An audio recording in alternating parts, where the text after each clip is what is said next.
I bet you've never heard of Samory Toure, but trust me, you're about to wish you had.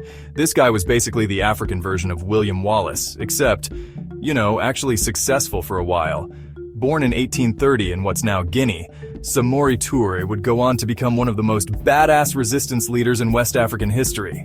So buckle up, folks, because we're about to dive into a story that'll make your high school history books look like a snooze fest.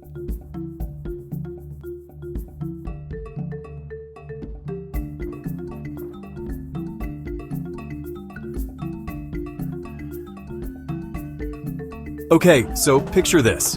It's the mid-19th century, and West Africa is in chaos. European powers are sniffing around for colonies, local kingdoms are duking it out. And in the middle of all this, we've got young Samory. Born into a family of traders, this kid wasn't exactly destined for greatness. Now you might be thinking, how does a trader's son become a legendary warrior?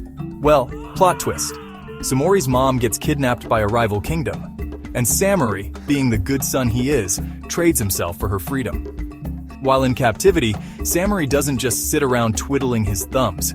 He's learning, watching, basically becoming the 19th century African version of Batman. By the time he gets free, he's picked up some serious military skills and decides to start his own empire with blackjack and resistance against colonial powers. So, Samory's got his empire now, the Wassoulou Empire, and he's not messing around. He's got an army of 30,000 men, he's modernizing like crazy, and he's giving the French colonizers absolute fits. Fun fact, Samory was one of the first African leaders to adopt modern firearms. He even set up his own weapons factories.